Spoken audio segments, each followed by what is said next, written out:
గణేశాయ నమః, గాయత్రీదేవ్యే నమః, మహాసరస్వత్యే నమః, మాతాపితృభ్యో నమః. ముందుగా ప్రేక్షక వీక్షణ మహాశీలందరికీ కూడా నమస్కారం. అయితే జూన్ నెలలో ద్వాదశ రాశుల వారి యొక్క మాస ఫలాలు ఎలా ఉన్నాయో తెలుసుకునే ప్రయత్నం చేద్దాం. అయితే ముందుగా ఈ నెలలో వచ్చేటటువంటి గోచార గ్రహగతులు ఎలా ఉన్నాయో తెలుసుకుని ఆ తర్వాత మనం రాశి ఫలాలు ఎలా ఉన్నాయో తెలుసుకునే ప్రయత్నం చేద్దాం.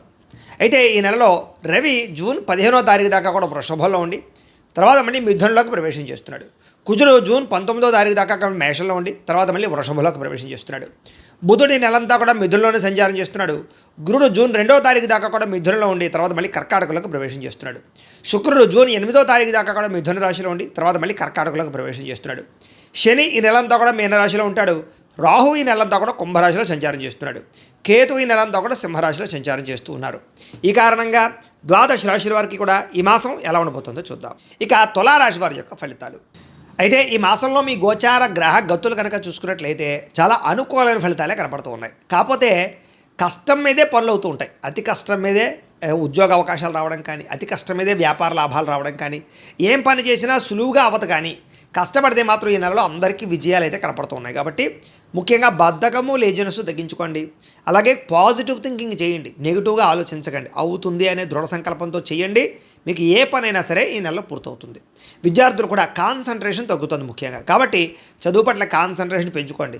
సెల్ ఫోన్లను పక్కన పెట్టండి చదివే టైంలో. కాబట్టి జాగ్రత్తగా చదివితే విద్యార్థులు కూడా చక్కని పరీక్షా ఉత్తీర్ణతలు కనపడుతున్నాయి. డబ్బులు సంపాదించడానికి ఆశ పెరుగుతుంది. ఏదో రంగా డబ్బులు సంపాదించాలని తాపత్రయం, డబ్బు విలువ తెలియడంతో పాటుగా అలాగే సంపాదించిన డబ్బులు చాలా జాగ్రత్త పెట్టుకోవడము, పొదుపు చేయడానికి ఎక్కువ ప్రాధాన్యతనిస్తారు.